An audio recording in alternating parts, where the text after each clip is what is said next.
Kardec, que é a beleza da doutrina espírita, no livro A Gênese, vai falar sobre instinto. Instinto. Teve uma pessoa que filmou um João de Barro construindo a sua casa. Colocou a câmera e a câmera ficou filmando quase um mês. Aí o passarinho vai lá, pega, né, e constrói, e faz aquela obra de engenharia. Ele dá uma volta, põe para cá, e a esposa dentro da casa, né? Naturalmente dando palpite, põe a porta mais para cá, vai para lá, vai para cá, faz assim, meu bem, cobre aqui, vai para lá, né? E ele com um biquinho colocando, cobrindo, e ela afastando, é a coisa mais linda. Está no YouTube esse vídeo. E eles vão afastando, tá bem, querida? Não, põe mais um pouquinho aqui. Põe, não, está entrando um vento, né? E constrói a casa. Quando Kardec vai falar sobre isso, ele fala o instinto. O que é o instinto? Aí ele aborda todas as teorias, até ele concluir. Propomos uma explicação. Que o instinto é Deus orientando as suas criaturas. Porque o instinto nunca falha. É a inteligência divina orientando os seus filhos.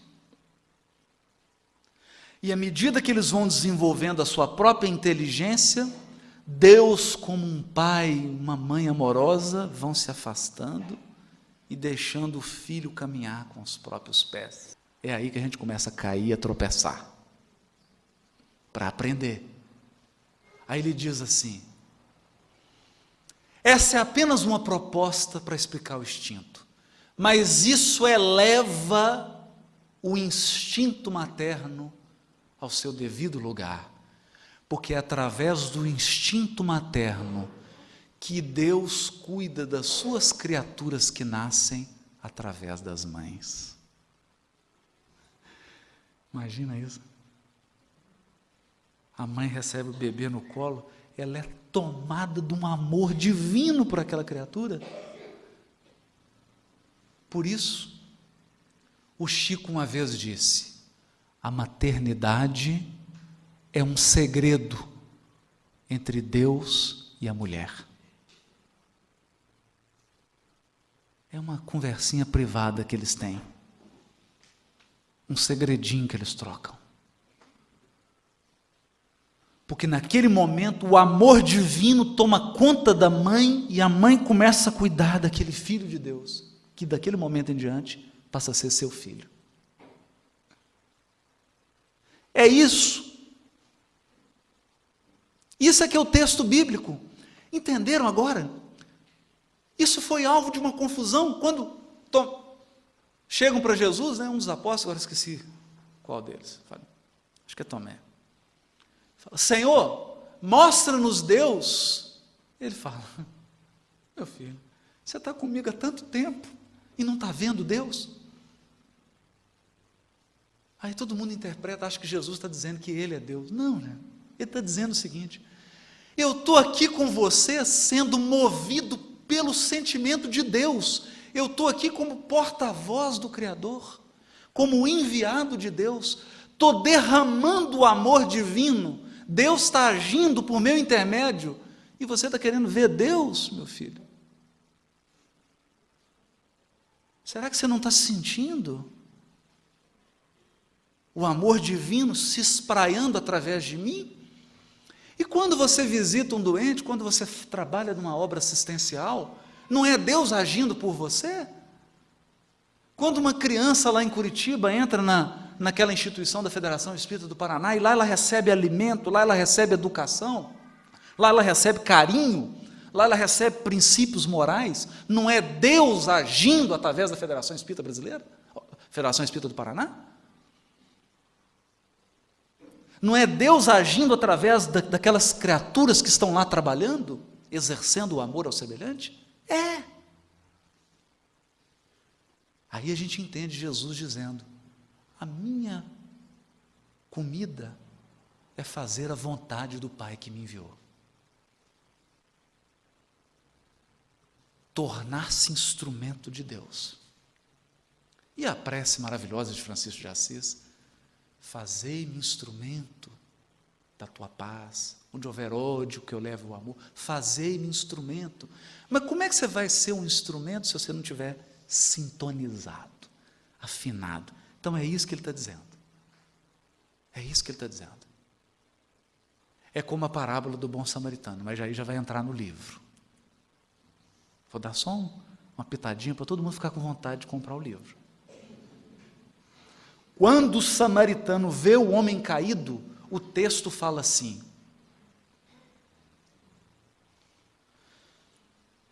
compadeceu-se,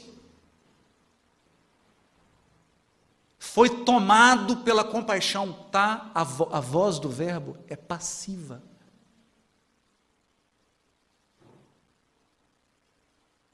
Incrível esse texto. Não fala que ele exerceu a compaixão, fala que ele sentiu compaixão. Ele foi envolvido pela compaixão, por quê? Porque a compaixão era de Deus.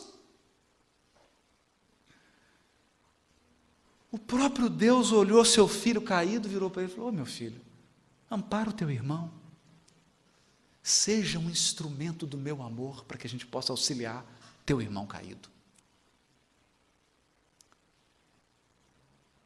Mas aí vamos parar por aí, senão conta o segredo do livro.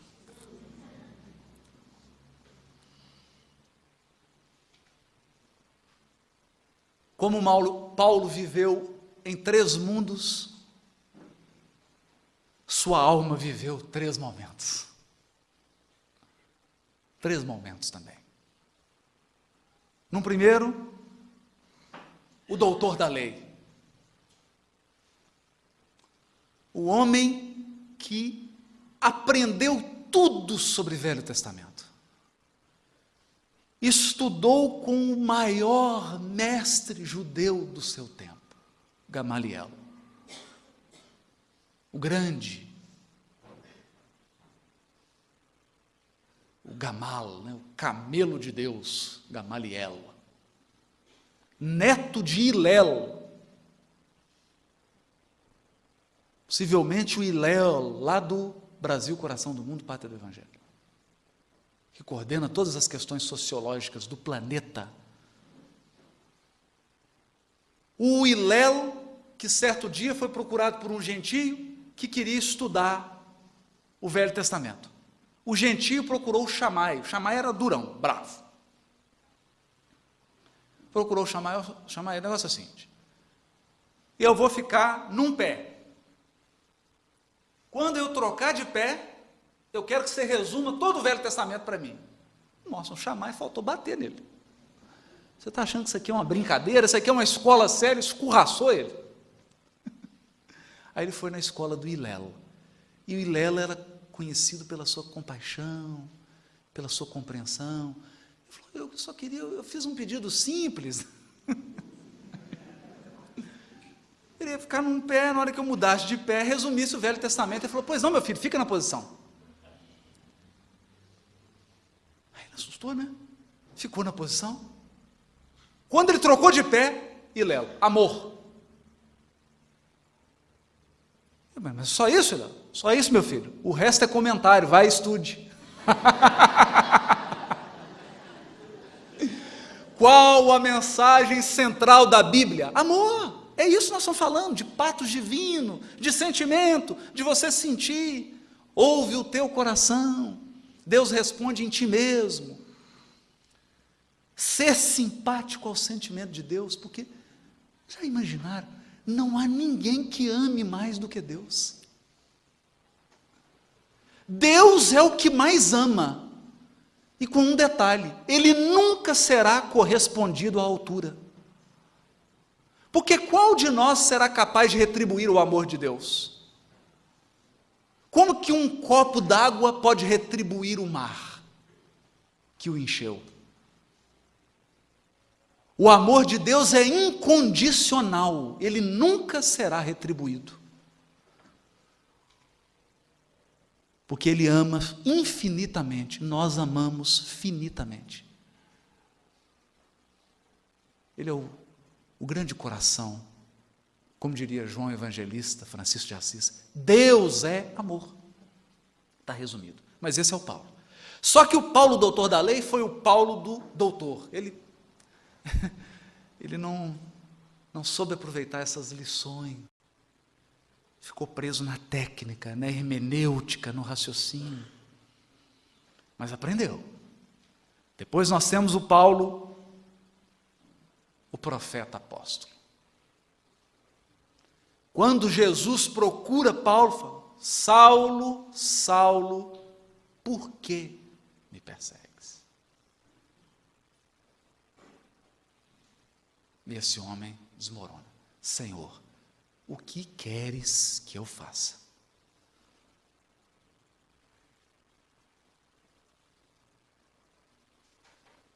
Muitos de nós, imagina assim,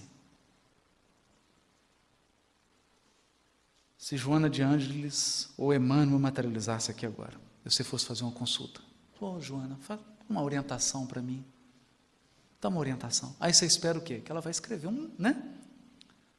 número 1, isso, número 2, não é? Passa uma instrução bem detalhada para você poder seguir, né? Mas não é isso que ela iria fazer. Quando Paulo pergunta: Senhor, que queres que eu faça? O que Jesus responde? Entra na cidade, e lá te será dito. Entra na cidade. Espera aí, quem disse? As circunstâncias. Porque as circunstâncias da nossa vida são a vontade de Deus a nosso respeito.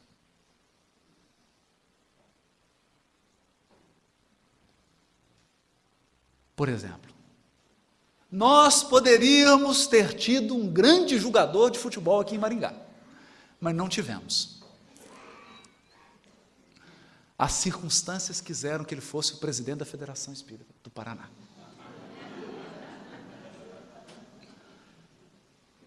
E talvez o Francisco tenha levado anos para entender essa mensagem de Deus a respeito da vida dele. Foi preciso ele entrar.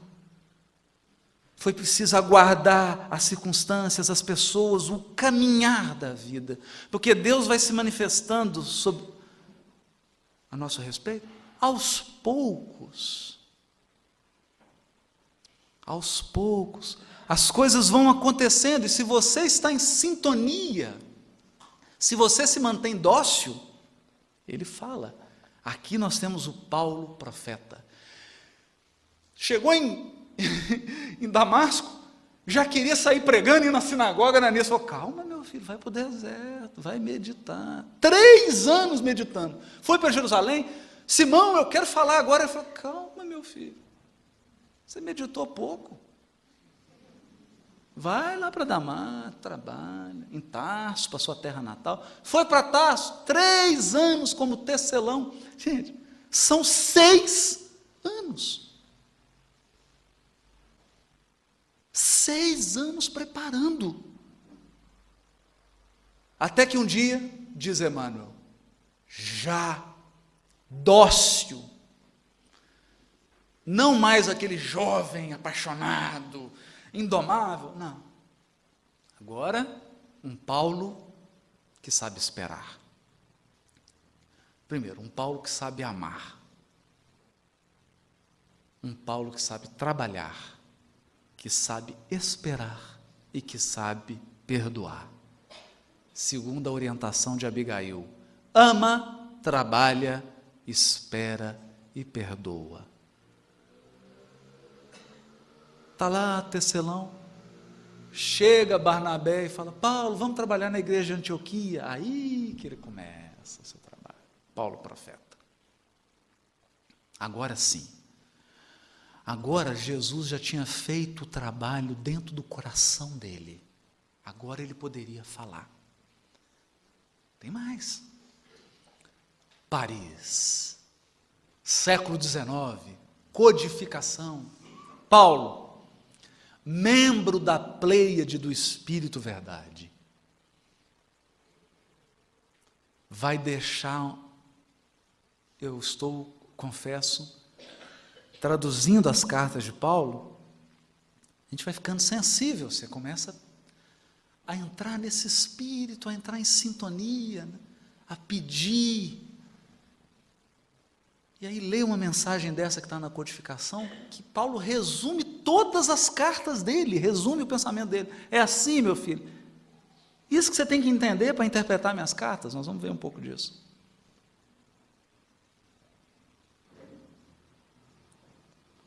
Surpresa. Não vou falar. É só para adoçar a boca. Viagens de Paulo. Só para a gente entender, porque esse seminário vai estar no site, vocês vão poder ver o mapa, vão poder comentar, perguntar, pegar a página do Paulo Estevão e colocar em cada passagem dessa. É isso que nós queremos. Interação. Nós queremos criar aquele círculo. Não precisa ser sexta-feira à noite. Tudo bem. Internet não tem hora. Pode ser na hora que você puder. A primeira viagem. Aqui tem todo o roteiro com as passagens de Atos dos Apóstolos. Um grande roteiro para a gente entender. Primeira viagem de Paulo. A data não está tão correta, não, porque nós tiramos de um Atlas Vida Nova. E nós vamos produzir um artigo no site do Ser, portalser.org, em que nós vamos trazer a cronologia de Emmanuel, de forma mais detalhada. Segunda viagem, já foi mais ampla. O quanto que esse homem viajou. Terceira viagem.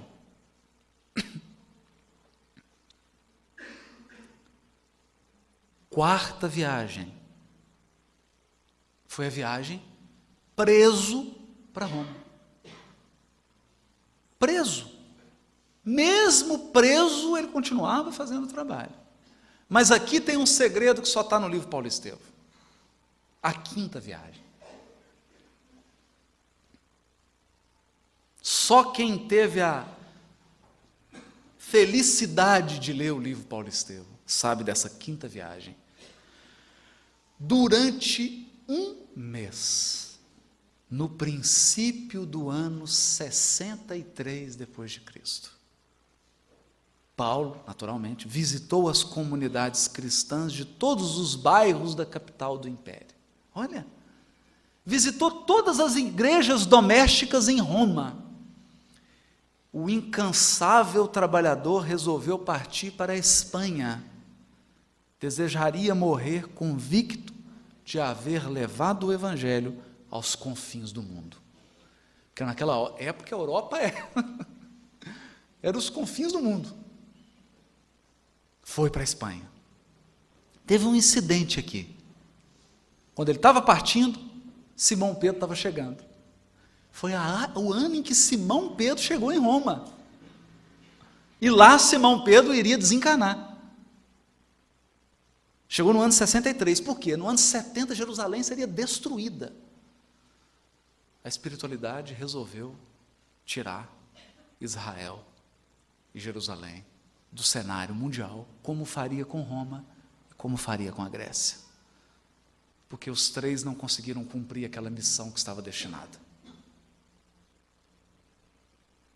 O progresso demandava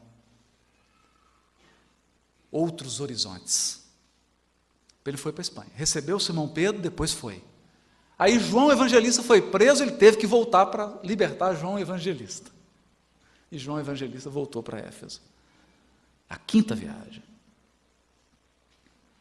A missão visitou parte das Gálias, foi lá para a França, hein? Paulo visitou a França, dirigindo-se ao território espanhol, demorando-se mais na região de Tortosa. Em toda parte, a palavra e feitos do apóstolo ganhavam novos corações para o Cristo. Favorecido pela grande movimentação de barcos, nos princípios de maio de 64, não lhe foi difícil retornar ao porto de Hóstia, junto dos companheiros. Voltou em maio de 64. Bonito isso.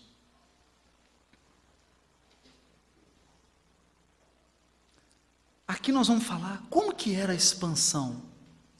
Como que eram as igrejas? Sabe como eram as igrejas antigamente, na época de Paulo? Igrejas domésticas, na casa das pessoas. O núcleo de orações em Damasco era a casa de uma lavadora humilde, companheira de fé, que alugava a sala para poder acudir a um filho paralítico. Diariamente à noite se reuniu na casa singela onde funcionava a célula do caminho, grandes grupos de pedreiros, de soldados, paupérrimos, de lavradores pobres, ansiosos todos pela mensagem de um mundo melhor. Igreja de Antioquia era também numa casa. Igrejas domésticas. Sua presença era disputada por todos os círculos que o recebiam entre carinhosas manifestações de respeito e amor, pela sua autoridade moral, organizando planos de serviço para todas as igrejas domésticas que funcionavam na cidade e depois de inúmeras prédicas gerais nas catacumbas silenciosas. É por isso que a espiritualidade insiste tanto no culto do evangelho no lar. Porque o cristianismo nasceu dentro das casas.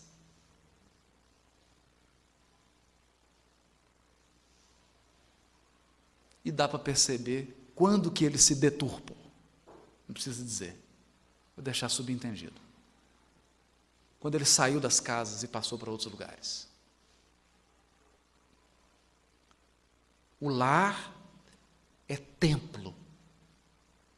É templo. E o culto do evangelho no lar é o culto verdadeiro de espiritualidade. É a nossa igreja doméstica dentro de casa. É no culto no lar que nós temos DR, discussão de relacionamento, né? Conversa com os filhos, traz os problemas, consulta as páginas para ver qual que é a orientação da espiritualidade, coloca as coisas claras, porque é ali que Jesus se manifesta, através dos seus emissários, através dos benfeitores espirituais que nos assistem, em particular. As epístolas. Aqui nós separamos. Como é que nasceram as epístolas? Quando Paulo volta da segunda viagem, ele está em Corinto e começa. Ele acabaram de voltar da viagem, o pessoal já manda recado pedindo para ele retornar. Ele fala: não vou dar conta. Não bastava enviar emissários, os pedidos choviam de todos os lugares por onde ele perambulara. O que ele pensou? E agora, como é que eu vou fazer? Sentindo-se incapaz de atender a todas as necessidades ao mesmo tempo, o abnegado discípulo do Evangelho, valendo-se um dia do silêncio da noite. Que é importante, nós precisamos recuperar o hábito da prece no silêncio da noite. Ele espera a noite, entra em silêncio. Quando a igreja se encontrava deserta, rogou a Jesus com lágrimas nos olhos, não lhe faltasse com os socorros necessários ao cumprimento integral da tarefa. Jesus, me ampara para eu dar conta de cumprir a tarefa. E a resposta não tardou. O próprio Jesus, em pessoa, se materializa na igreja de Corinto. Imagina, que experiência.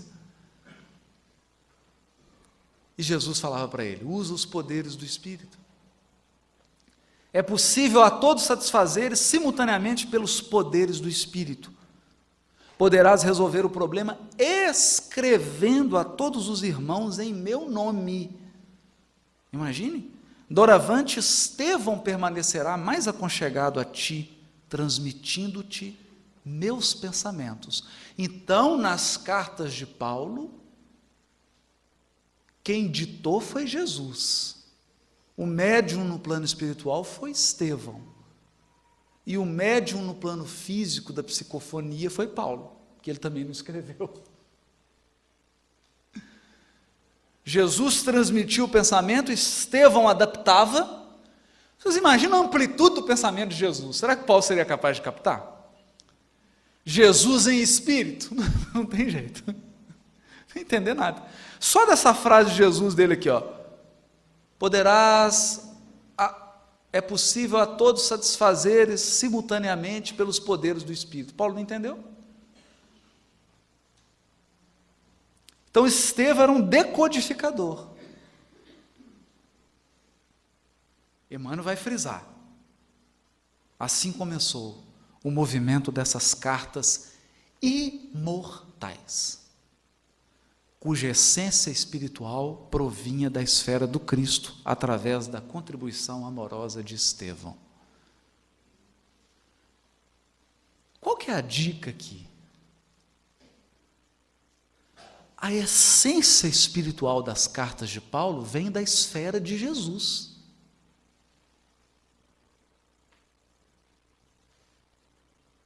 O que tem ali é pensamento de espírito crístico.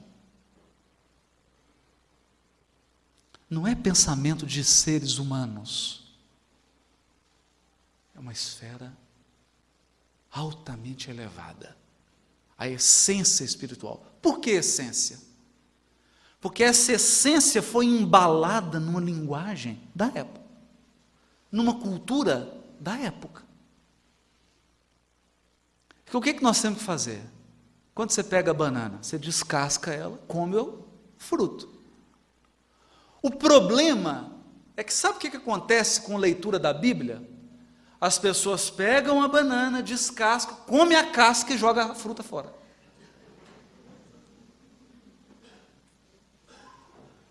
A pessoa fica presa na letra, na embalagem. É como se pegasse uma bala, chupasse o papel e jogasse a bala fora. Mas o conteúdo espiritual está na essência, não está na letra. Paulo diria isso. A letra mata. Mata. É o espírito que vivifica. E o que nós vamos fazer é espírito. É extrair o espírito. Como é que era a inspiração dessas cartas? Valia-se da colaboração afetuosa e dedicada de Lucas para as epístolas que julgava necessárias. Nessas, inclui-se a derradeira carta que escreveu a Timóteo. Quando a mão trêmula e rugosa escreve melancolicamente, só Lucas está comigo. Era o ano de 64. Nero começava a matar os cristãos no circo máximo, queimados com flecha, com espada. A maioria dos amigos de Paulo ou tinham fugido ou tinham sido assassinados. Só estava Lucas com ele. Ele chora e escreve, só Lucas está comigo. O convertido de Damasco interrompe-se para chorar sobre os pergaminhos. Imagina, chora. Nesse instante, porém, sente afagar-lhe,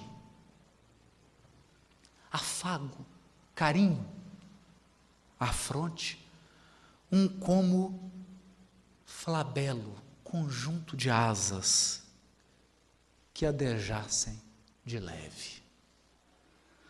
Brando conforto lhe invade o coração amoroso e intrépido. Está sozinho? Não está sozinho.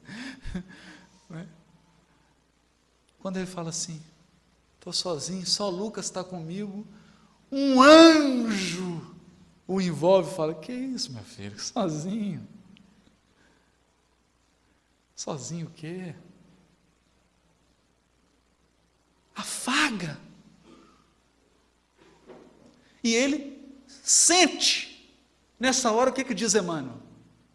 Deus fala pelo coração. Ele recobra energia, e é verdade. Vocês podem ler lá na carta, segunda epístola aos Timóteos. Depois desse trecho aqui, ele volta a escrever alegre, animado, você não entende.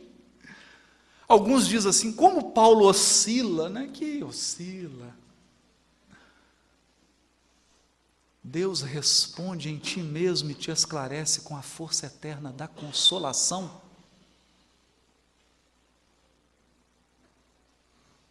É como se aqueles espíritos angélicos falassem assim, continua meu filho, escreve, escreve, porque nós estamos ao teu lado.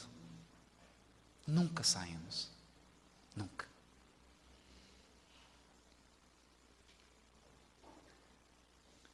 Recordando-se de Jesus, que Jesus lhe prometera associar Estevão à divina tarefa, julgou não dever atuar por si só e chamou Timóteos e Silas para redigir a primeira de suas famosas epístolas. Primeira epístola aos Tessalonicenses. Paulo não escrevia sozinho. Na primeira epístola chamou Timóteo e Silas. Por quê? Porque ele sabia que Estevão estava inspirando, mas às vezes você não está num bom dia. Então ele contava com companheiros que o auxiliassem a interpretar as inspirações do mais alto. Olha o cuidado, olha o cuidado de Paulo, até isso.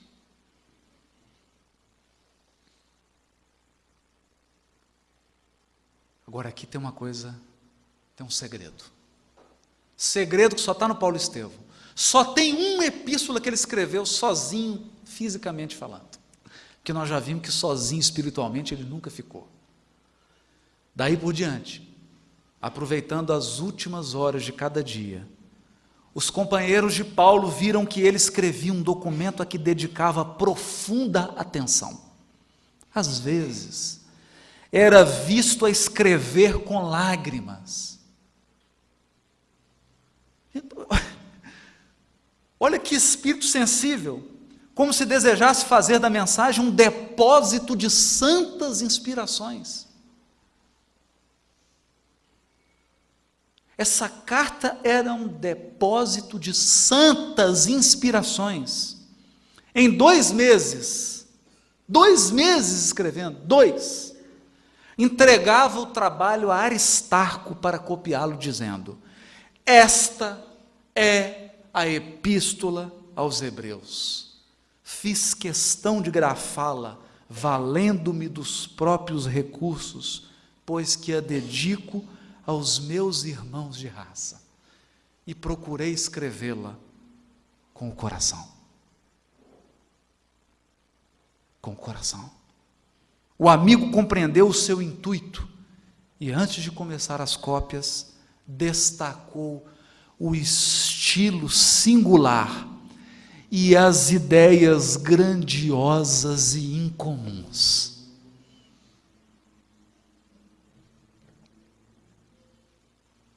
Surpresa. Todos os teólogos dizem que a carta aos Hebreus não é de Paulo. Por quê? Porque leem com cérebro. E a carta aos Hebreus é um depósito de santas inspirações. Paulo escreveu com o coração.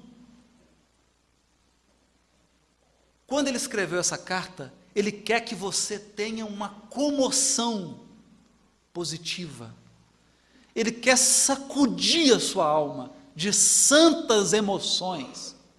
E as ideias que estão nessa carta são grandiosas e incomuns. Podemos começar? Podemos entrar nessas ideias grandiosas e incomuns? Então, por favor, se o seu coração está trancado, destranca, que nós vamos precisar dele agora. Não se assuste com terminologia, com isso, não. Sinta. As ideias são grandiosas e incomuns.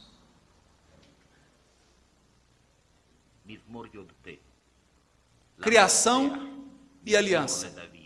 Messias e redenção.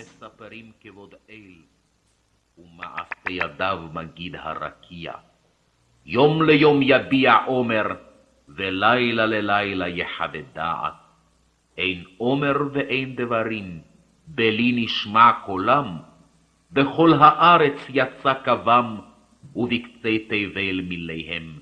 לשמש שם אוהל בהם. והוא כחתן יוצא מחופתו, יסיס כגיבור לרוץ אורח.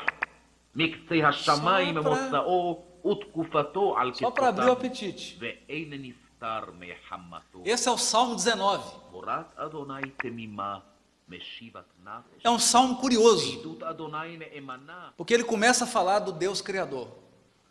Os céus e as estrelas proclamam a sua glória. É uma exaltação ao Deus Criador. De repente, no meio do salmo, o salmista começa a falar da aliança de Deus com Israel. Aqui tem um segredo. Nós estamos dando uma chave aqui. Esse é um pensamento central de toda a Bíblia. Pensamento central. O Deus Criador, vai dizer Nicholas Thomas Wright, no Paulo Novas Perspectivas. O Deus Criador é o Deus da aliança. E o Deus da aliança é o Deus Criador. Sua palavra, principalmente através de seu profeta ou servo, resgatará e libertará seu povo do poder do inimigo. Essa combinação de ideias constituía a profunda narrativa implícita, dentro da qual as outras múltiplas narrativas do judaísmo do segundo tempo encontravam sua coerência e seu sentido. Então, aqui o que nós estamos tratando? Do fio condutor da Bíblia. É claro que a Bíblia é um tapete persa, cheio de fios, de entrecosturas, mas há um fio condutor. O fio condutor é o seguinte: Deus criou tudo, e só há um Deus. Mas o homem caiu, o homem não soube ouvir o coração de Deus, eis o mal. Essa é a narrativa. Vamos entrar agora, gente, não esqueça sua mente grega. Agora é a hora de intuição, de sentir. O que ele fez? Nossa, vamos ter que resolver o problema do mal. Como é que ele resolve o problema do mal? Ele elege Israel e faz uma aliança. Olha, eu serei o teu Deus e vocês serão o meu povo. Como vocês são os meus filhos mais velhos, ou Israel, como você é meu primogênito, como você é o filho mais velho, você terá que dar exemplo para os outros filhos. Então, na linguagem simbólica da Bíblia, Deus é um pai de família. Cada nação é um filho. Deus chama o filho mais velho e fala: filhão, você é o mais velho. Você tem que dar exemplo. Então eu vou fazer um pacto com você. Tá bom, pai. Qual que é o pacto? Filho, eu vou te educar através das vicissitudes por que você vai passar. Palestra de ontem à noite. Mensagem do Espírito Israelita no Evangelho segundo o Espiritismo. Deus é um, e Moisés foi o Espírito que ele mandou em missão para revelar. O povo hebreu foi o povo escolhido para levar o Deus único a todas as nações. Olha só, é um resumo. Está tudo na doutrina espírita. As vicissitudes pela qual passou esse povo constituíam a lição que o Criador queria dar para as outras nações. A escravidão no Egito, a libertação, as perseguições, tudo isso é ensino. Para quê? Para que o povo hebreu pudesse compreender a dor que domina com a linguagem pura e peregrina. da voz de Deus de redenção.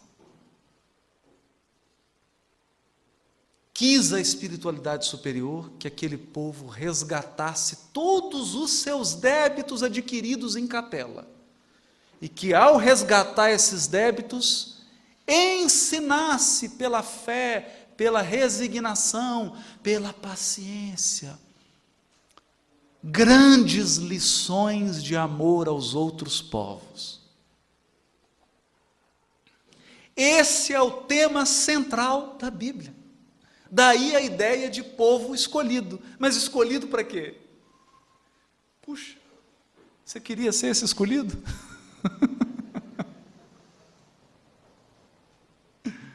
Você queria? Escolhido para exemplificar, para que através do exemplo de amor, o povo hebreu pudesse extirpar o mal da terra. A maldade seria arrancada da terra através do exemplo. Acontece que Israel falhou. Não sou eu que estou dizendo isso, quem está dizendo isso são todos os profetas do Velho Testamento. O que são os livros dos profetas do Velho Testamento? São puxões de orelha. Você lê Isaías, Isaías está puxando a orelha. Vocês estão adorando outros deuses, abandonaram a aliança. Povo duro, que me honra com os lábios, mas tem o coração distante de mim. Palavras de Isaías. Todos os profetas só puxão de orelha. Por quê? Falharam. Falharam. E agora? O que fazer? Deus criou o mundo. Isso é linguagem simbólica. Está todo mundo entrando nesse universo simbólico? Deus Criador. Criou, mas Adão errou. O mal entrou.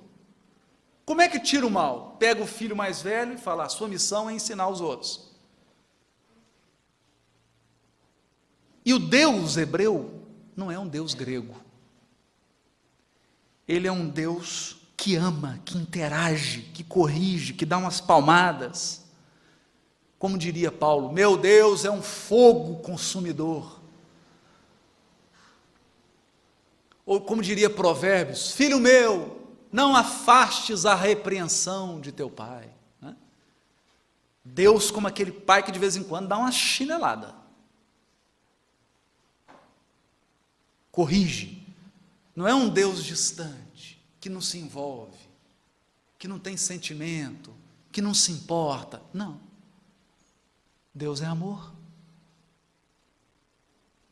Ele está acompanhando passo a passo. Israel falhou. E agora? E agora? Aí vai surgir um tema que Paulo vai trabalhar profundamente. Ideias grandiosas e incomuns. Se alguém começar a sentir um pouquinho mal, vai cair uma máscara, você pode colocar. Primeiro, a aliança que Deus fez com Israel, e qual que é o símbolo da aliança? A Torá. A revelação foi dada no Monte Sinai como um presente fruto da confiança que Deus depositava nesse povo. Esse assunto é sério. Eu, certa vez, estava conversando com Nena Galves, e ela disse que estava com o Chico, e começou a falar dos judeus, algumas falas assim, equivocadas, e o Chico virou para ela e falou assim, não, Nena, não diga isso, os judeus são nossos irmãos mais velhos. Entendeu? Minha mãe não soprou lá, né? Irmão mais velho. Tinham mais experiência na questão da religiosidade. Experiência na questão da sabedoria eram os gregos. Experiência na questão da organização, da justiça, da ordem social eram os romanos. Os hebreus era uma questão da religiosidade, e religiosidade é sentimento. É sentimento. Primeiro, a aliança existe para resolver os problemas no seio da criação. Qual? O problema do mal. Deus chamou Abraão para solucionar o problema do mal, o problema de Adão, o problema do mundo. Na simbologia do Velho Testamento, nós estamos aqui agora, gente, mergulhando no mundo de Paulo, mergulhando no mundo daquelas ideias, daquelas imagens. Qual que era a ideia dele? Adão pisou na bola.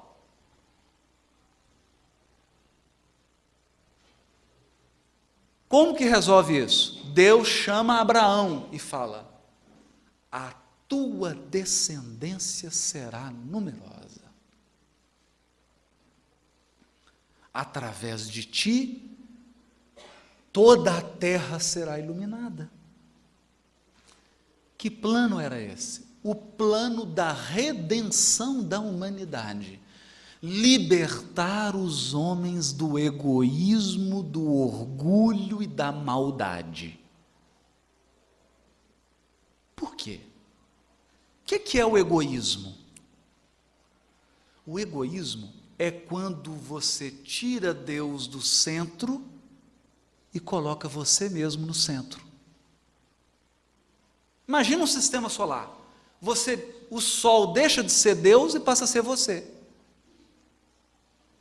E em vez de gravitar em torno do Sol divino, você passa a gravitar em torno de si mesmo. Qual que é a lei divina? É o bem para todos. Qual que é a lei do egoísta? O bem para mim. Não interessa o outro. Quando Deus está no centro, qual que é a preocupação dele? Que todos os seus filhos estejam bem. Quando você se coloca no centro, qual que é a sua preocupação? Eu quero estar bem, o outro que se vire. Cada um por si, né? Cada um por si. Isso é o egoísta. E o que é o orgulho? Lei de adoração. Lei de adoração. Livro dos Espíritos. Em vez de você adorar a Deus, você adora a si mesmo.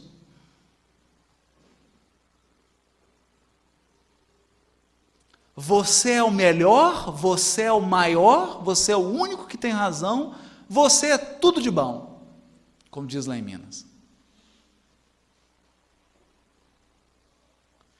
Só que nós temos que adorar a Deus, amar a Deus sobre todas as coisas. Então, o que é o mal? O mal é o culto do homem pelo próprio homem.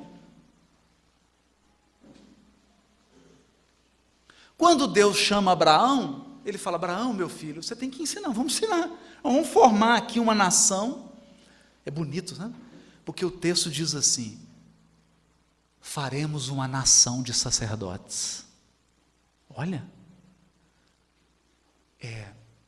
em linguagem do Brasil de 2011, Abraão, faremos uma nação de evangelizadores da infância.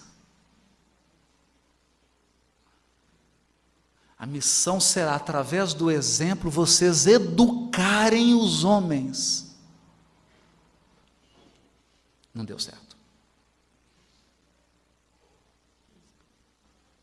Segundo ponto, a criação é invocada para solucionar os problemas surgidos dentro da aliança. Olha, Deus fez uma aliança. Prometeu que através dos hebreus iria redimir o mundo. Redimir é o quê?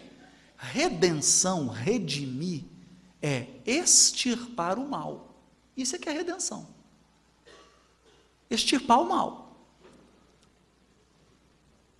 Ele fez uma aliança. Olha, Deus não pode voltar atrás. Você imagina? Se nós, humanos, quando você dá uma palavra, você não pode voltar atrás. Se você quiser manter a sua integridade, não é? Eu vou combinar, eu combino uma coisa, depois descumpro. Está certo isso? Não está. Deus deu a ele iria descumprir. Mas Israel falhou. Será que nós poderíamos usar aqui, Francisco, o princípio do direito? Exceptio non ad implemente contracto, né? Se o outro falha no contrato, eu posso alegar que também não vou cumprir porque o outro falhou? Deus poderia fazer isso, né? Olha, você falhou, eu estou rompendo o contrato. Mas ele não fez isso. Na linguagem simbólica, o Criador teria que arrumar uma solução, porque deu tudo errado. A criação, entre aspas, né? A criação, porque entrou o mal. Adão errou. A aliança, porque Israel falhou. Deu tudo errado. Como é que conserta? Quando Israel se encontra em dificuldades, quando as próprias promessas da aliança parecem ter se desmantelado no solo, o povo clama pelo Deus da aliança, precisamente como Criador. Israel volta a Gênesis 1 e a história do Êxodo, para confiar e orar que Adonai fará de novo o que, como Criador, tem o poder e o direito de fazer. E o que, como Deus da aliança, tem a responsabilidade de fazer. Isto é, restabelecer a justiça no mundo e, mais especialmente, defender seu povo quando este pedir socorro. Qual que é a ideia aqui? Deus vai ter que criar de novo. É isso. Então o Velho Testamento fala de uma nova criação.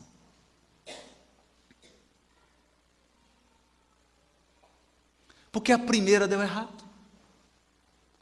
O povo não cumpriu sua missão, o povo está escravo, está sendo dominado. Como é que Deus iria libertar esse povo? Como é que a missão de Israel seria cumprida? Como é que o mal seria extirpado da terra? Uma nova criação. Muita atenção nessa hora.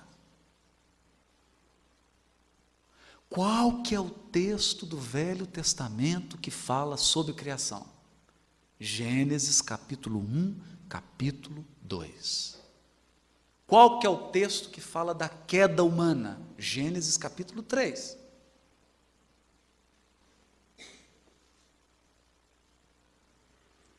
No capítulo 2, o texto diz assim: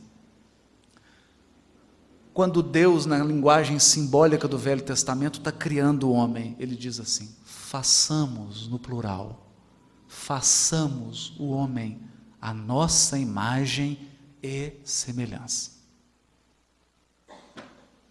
Façamos? Quem que estava com Deus? Sabe o que a tradição judaica diz? Que havia um conselho de anjos com Deus, ajudando ele. Bom, não vou entrar nesse assunto, porque isso é tema do seminário do Apocalipse, domingo, no auditório da Federação Espírita do Paraná, em Curitiba. Será transmitido ao vivo pela internet, se transformará num DVD, vai ter interação. Então lá nós vamos falar longamente sobre esse conselho de anjos que ajudou Deus na criação. Façamos o homem à nossa imagem e semelhança. Um homem, um ser humano, à imagem de Deus. Um ser humano que usa os seus potenciais divinos. Esse era o projeto. Aconteceu isso? Não. Por que não? Porque nós não quisemos ser um reflexo de Deus. Nós quisemos, a nossa vontade foi ser um reflexo de nós mesmos. Tira Deus fora. É eu e eu. Aí o que fez?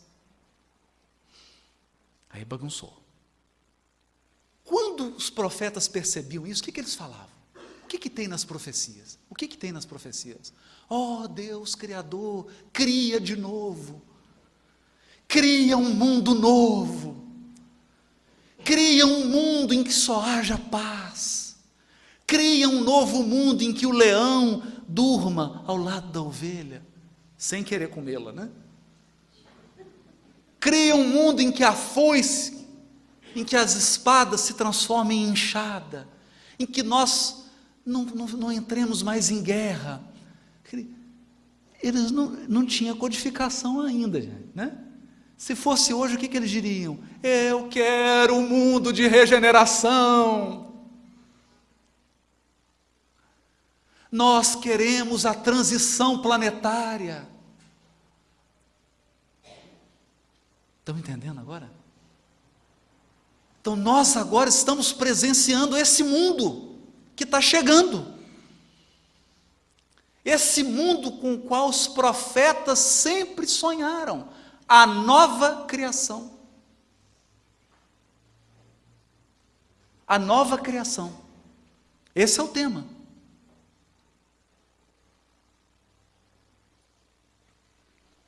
Bom, em ambos os casos, tanto na primeira criação quanto na aliança, alguma coisa saiu muito mal. O Wright é engraçado, né? Você lê o Velho Testamento, alguma coisa saiu mal. Alguma coisa está profundamente errada na criação, e no seio da criação, algo está muito errado com a humanidade. Alguma coisa cuja resposta está na aliança com Israel. Por quê? Qual que era a função de Israel? Erradicar a maldade do mundo. Algo está muito errado na aliança, seja pelo pecado de Israel, seja pela opressão gentia, ou por uma e outra coisa. O que é pecado em hebraico? Esquece tudo que você aprendeu em milênios de igreja católica e protestantismo. Esquece essa. O que é pecado? Pecado é desviar. Pecado é errar o alvo. Qual que é a ideia aqui? Deus é esse centro. Nós temos que gravitar em torno de Deus. Quando eu me afasto do centro e passo a gravitar em torno de mim, o que aconteceu? Aconteceu um desvio. Esse desvio de rota é chamado no Velho Testamento de pecado. Pecado é o seguinte: você chega no mundo espiritual, os amigos espirituais estão chorando.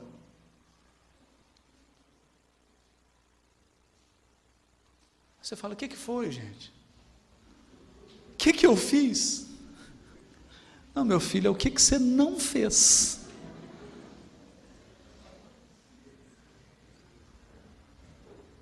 Nós sentamos aqui, programamos uma rota. Você foi na direção oposta.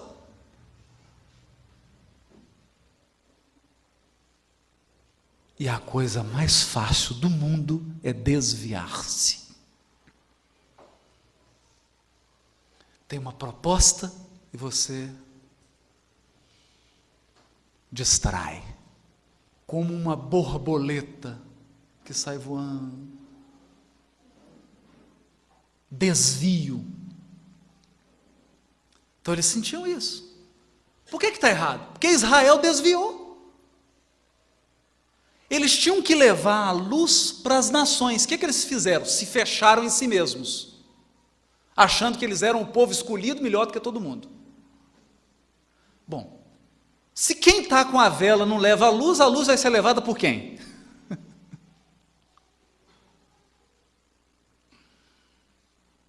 Desviaram. Segundo, em resposta ao desvio vem o quê? O sofrimento.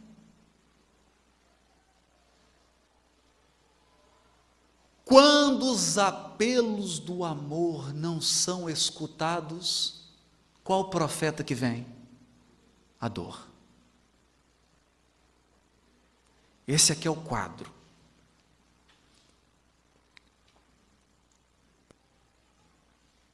Agora vem a resposta.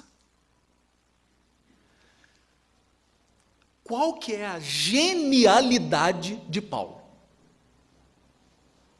Dele, de Estevão, que está inspirando, porque isso aqui, na verdade, que ele está escrevendo, está sendo ditado por Jesus. Então, o que eu queria dizer aqui hoje, é que as cartas de Paulo são pensamento Deus. É ele inspirando Estevão que inspira Paulo. Qual que é a genialidade dessa ideia?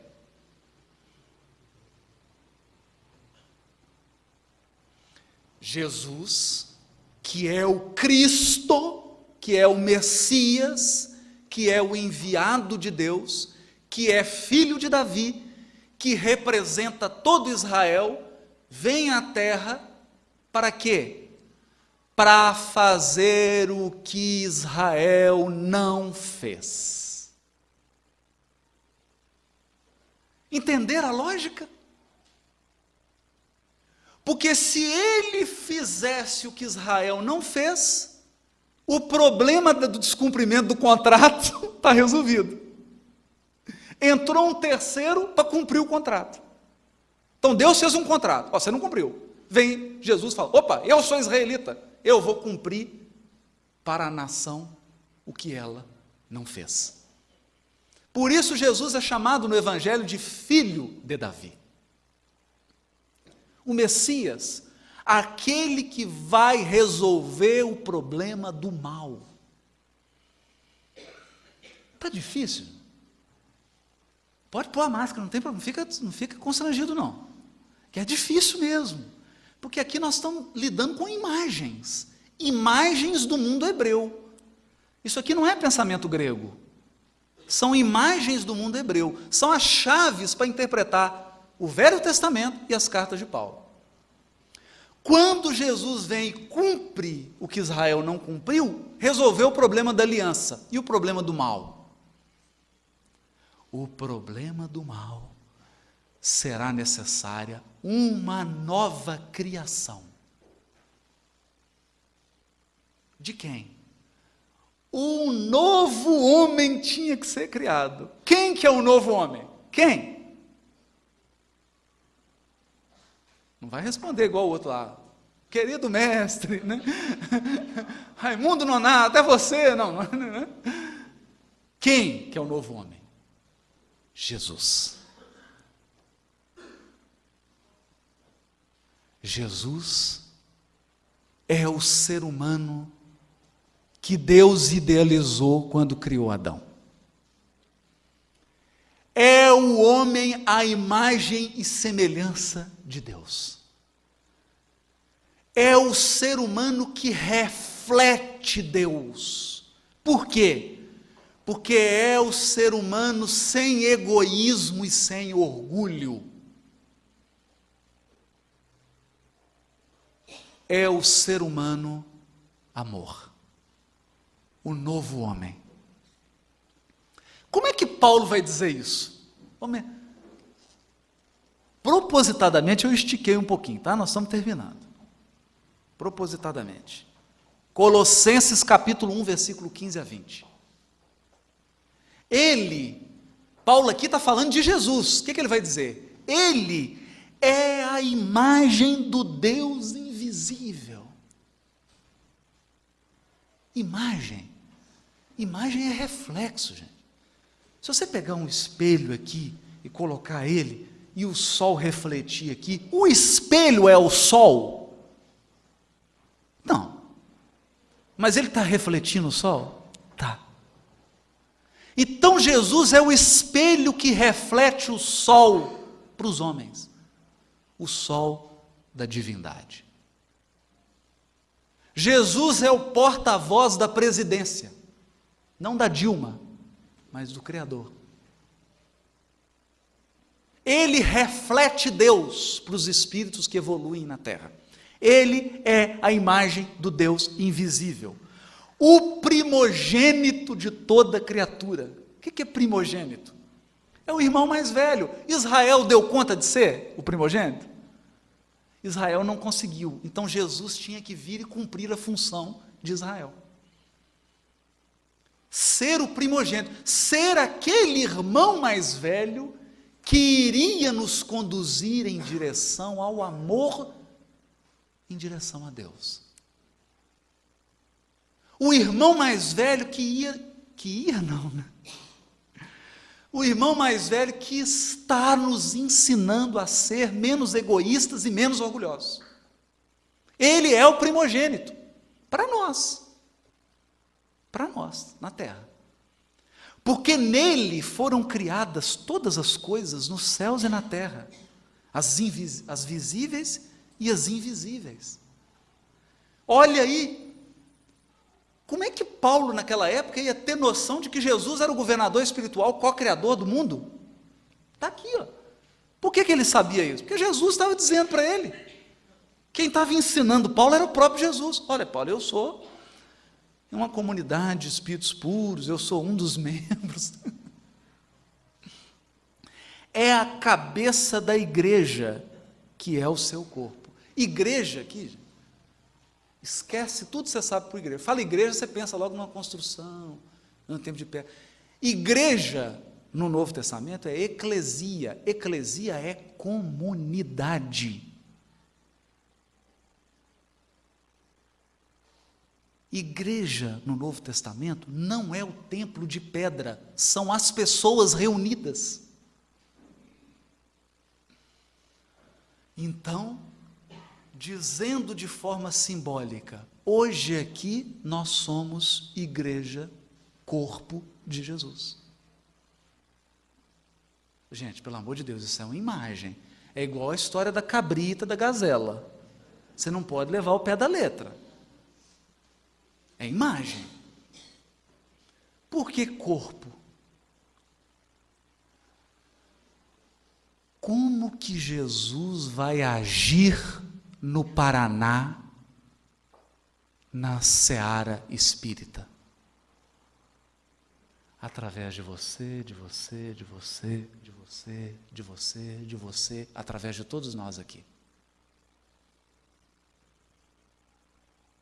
Porque Ele é a cabeça, Ele é a orientação. Nós somos os braços, as mãos e as pernas de Jesus para mudar o Paraná.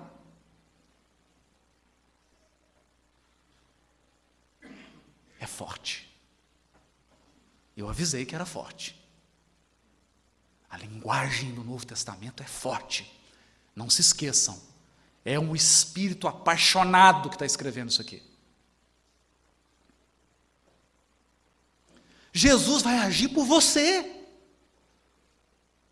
Não vai materializar aqui para fazer nada no Paraná, não. Porque nós somos as mãos dele aqui. É o princípio, o primogênito dos mortos. Aqui dá um seminário. Por quê? Primogênito dos mortos. Como assim? Porque ele é o que ressuscitou. Basicamente. Que nós não vamos estragar, porque isso vai ser objeto de outro seminário, nós vamos falar mais depois sobre cada carta, vai ter um livro sobre cada carta, que é um tema, não, tem que ter tempo. Não dá para falar essas coisas assim corrido. A ideia é o seguinte: você vai reencarnando, reencarnando, reencarnando, reencarnando para quê? Para purificar a sua alma. Então você suicida. Aí o que tem que acontecer? Você tem que reencarnar 1, 2 vezes para limpar, para purificar o seu perispírito. Aí você comete um outro erro. Você reencarna e vai purificando, vai purificando, vai purificando. Você pode acontecer 2 coisas. Você entrar num ciclo vicioso, que é o que acontece com a maioria das criaturas, em que os amigos espirituais estão assim, pelo amor de Deus, vê se dessa vez erra diferente. Já tem 50 encarnações, você está cometendo o mesmo erro, não tem criatividade nem para errar. Erra de um jeito diferente, porque esse mesmo erro ninguém aguenta mais. Então você vai reencarnando e purificando. O que se transforma o espírito na sua última encarnação? Espírito puro. O que é isso? Ressurreição. Ressurreição é quando você está tão puro que não precisa mais reencarnar. É o exemplo que Jesus deu com a ressurreição dele. É quando você toma posse do teu corpo espiritual divino. É uma festa muito linda. É uma festa maravilhosa. Maravilhosa. Porque você é recebido. Dá uma lidazinha no final do Paulo Estevam, vocês vão ter ideia do que é isso. Você é recebido lá e as portas do universo infinito se abrem e falam: agora pode passear à vontade. Você está livre da carne. Por quê? Porque não há mais maldade no seu coração. Só tem amor em você. Voa. Vai voar. Isso é ressurreição. E na terra, quem que deu o exemplo disso para nós? Jesus. Por isso que ele é o primogênito, ele é o irmão mais velho, ele é o que vai primeiro. A ideia é de que Jesus é o primeiro, é o que vai na frente, é o guia. O guia vai atrás, guia vai na frente, vai guiando. O que acontece com ele é para dar exemplo para a gente. Ele é modelo, é para ser imitado. Essa é que é a ideia. Pois nele aprove a Deus fazer habitar toda a plenitude e reconciliar por ele e para ele todos os seres. Então Jesus é a reconciliação da humanidade pelo amor. Não é pela conversão ao cristianismo, não é isso. O trabalho de Jesus é o trabalho que o amor vai fazer, porque é o amor que vai unir todo mundo. Quando todos os seres humanos se derem as mãos, nós mudamos a terra.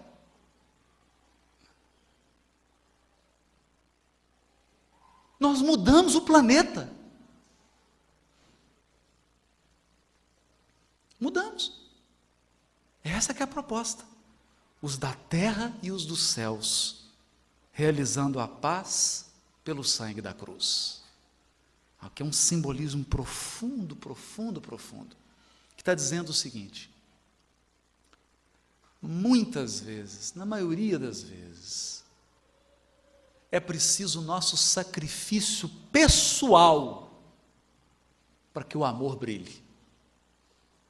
Essa que é a ideia. Foi preciso a renúncia, o sacrifício de Jesus. Ele precisava vir aqui. Um Cristo precisava vir aqui. Precisava aguentar desaforo. Precisava passar por que ele passou? Não. Em hipótese nenhuma.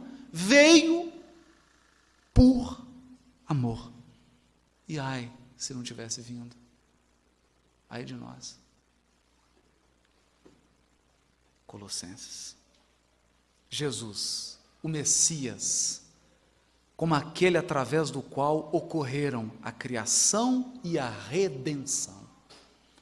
Jesus é a verdadeira imagem de Deus, ou em outras palavras, o verdadeiro cumprimento de Gênesis 1:26. Façamos o homem à nossa imagem e semelhança.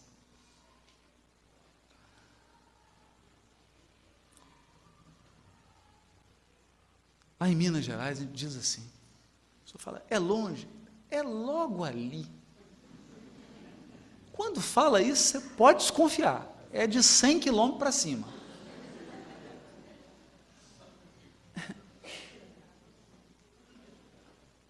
A proposta de Jesus é simples, é logo ali. É nos transformar em seres angélicos, plenos de amor e de sabedoria. Quem está dizendo isso é um protestante. Eu vou ler para vocês aqui um texto de um evangélico. Adão era da terra, era terreno, ao passo que o novo corpo que Jesus agora possui é um novo dom do céu. O resultado é a criação de um novo tipo. Tipo? Olha como é que nós já estamos começando a falar a mesma língua. Por isso que eu vou mandar a codificação para ele com a questão 625 grifada. Um novo tipo de seres humanos, outra vez a imagem de Deus, porém agora mais especificamente, conforme a imagem do Messias ressuscitado. Assim como trazíamos em nós a imagem do ser humano terreno, da mesma forma veremos de trazer em nós a imagem do ser humano celeste.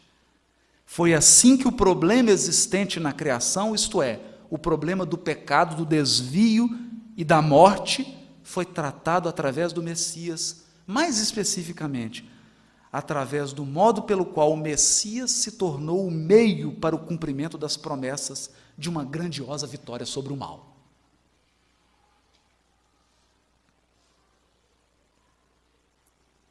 Para encerrar, Espírito Paulo, na codificação.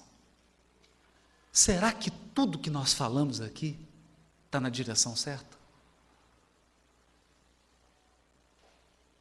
Será que o que eu estou falando aqui, esses textos que eu trouxe, de um teólogo evangélico, protestante, será que eu não estou escorregando na casca de banana? Não estou desviando? Será que tudo isso que foi falado aqui tem sentido?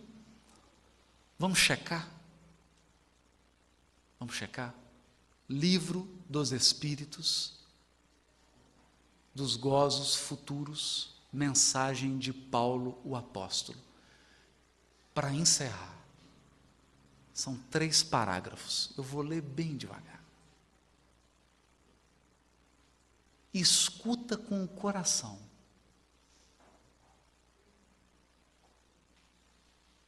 Quem é de fato o culpado? É aquele que por um desvio, por um falso movimento da alma, se afasta do objetivo da criação, que consiste no culto harmonioso do belo, do bem, idealizados pelo arquétipo humano, pelo homem-deus, por Jesus Cristo. Está no Livro dos Espíritos. E foi Paulo de Tarso que escreveu essas páginas. Hã? O que ele está dizendo aqui, gente? Quem que é o culpado? É todo ser humano que se desvia, que faz um movimento falso da alma. O que é desvio e movimento falso da alma? Pecado. Se afasta do objetivo da criação. Qual que é o objetivo da criação? Ele falou lá atrás, gravitar em torno da unidade divina. Qual que é o objetivo da criação? Para que Deus criou? Qual que é o objetivo da gente existir? Para cultuar de forma harmoniosa o belo e o bem. O nosso objetivo é se dedicar ao belo e ao bem. Toda vez que a gente se desvia do belo e do bem, é erro. É, na linguagem figurada da Bíblia, pecado. E qual que é o ideal do belo e do bem? É o arquétipo humano. Olha, gente, essa mensagem foi publicada em 1857. Carl Gustav Jung nasceu em 1875. Quase 20 anos depois. E só no início do século XX Jung ia escrever suas obras e usar a palavra arquétipo. Essa palavra já está aqui na Codificação Espírita, 1857.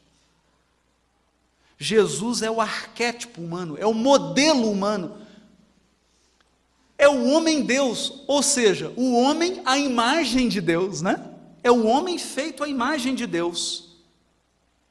Quem é o tipo desse homem? Jesus Cristo. Isso aqui que nós estamos lendo aqui, não é a mesma coisa que eu li agora, atrás aqui, na Epístola aos Colossenses? Não é a mesma coisa? Pois bem, foi o próprio Paulo de Tarso que saiu da esfera espiritual dos lugares celestes onde ele vive e veio até a França para explicar suas cartas. Essa é a doutrina espírita que você tem nas mãos quando você pega um livro dos Espíritos. É essa coisa divina que você tem nas mãos quando você abre uma página da codificação.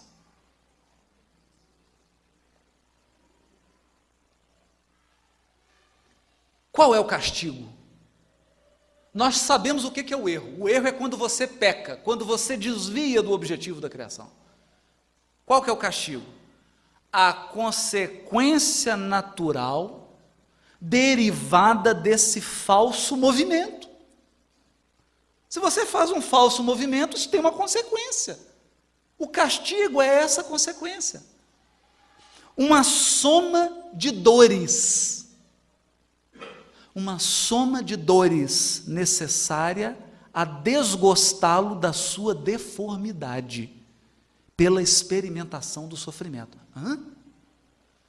Quando eu me desvio do objetivo da criação, eu me torno deformado. Deformado. Quando nós entramos no vício, você olha o perispírito da criatura, é um perispírito deformado. Nós nos deformamos, você fica aleijado, espiritualmente falando. Aí é necessário o quê? Uma soma de dores, para que você fique desgostoso da sua deformidade. O que é isso? Porque você pare de gostar de ficar deformado e comece a gostar do belo e do bem. Não é beleza física, não. Beleza espiritual. O castigo é o aguilhão que excita a alma pela amargura a se dobrar sobre si mesma e a voltar ao porto da salvação. O objetivo do castigo não é outro senão a reabilitação, a redenção. Em verdade vos digo, deixai de comparar na sua eternidade o bem, essência do Criador, com o mal, essência da criatura. Por isso que ele vai dizer na epístola que o pecado é do homem, o mal é do homem. O mal é um desvio humano. Nós que escolhemos uma rota diferente da que foi traçada por Deus. Afirmai, ao contrário, o abrandamento gradual dos castigos e das penas pelas transmigrações. E aliando o sentimento à razão, consagrareis a unidade divina. Sentimento e razão.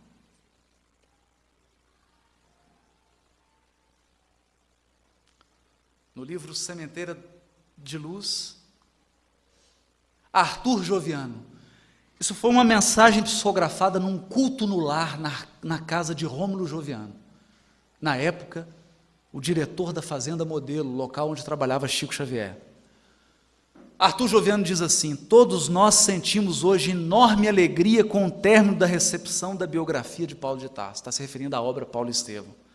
Nessas grandiosas evocações do passado, há como que uma ligação entre o ambiente que as polariza e a esfera poderosa dos nobres vultos que foram recordados. Dizer-lhe dos grandiosos quadros que temos entrevisto constitui tarefa superior às nossas possibilidades. Por isso que todo mundo se emocionou ontem com a peça do Paulo Estevão, que você entra em conexão com as esferas desses espíritos. Assisti, meus filhos, a uma sublime reunião onde se lembrou a difusão do livro dedicado às memórias de Paulo Estevão. Não tenho palavras com que exprimir o que foi essa assembleia de luzes da espiritualidade. Pela primeira vez, vi, não de muito perto, o grande apóstolo da gentilidade. Sua grandeza espiritual é grande em demasia para ser descrita por meu verbo tão pobre.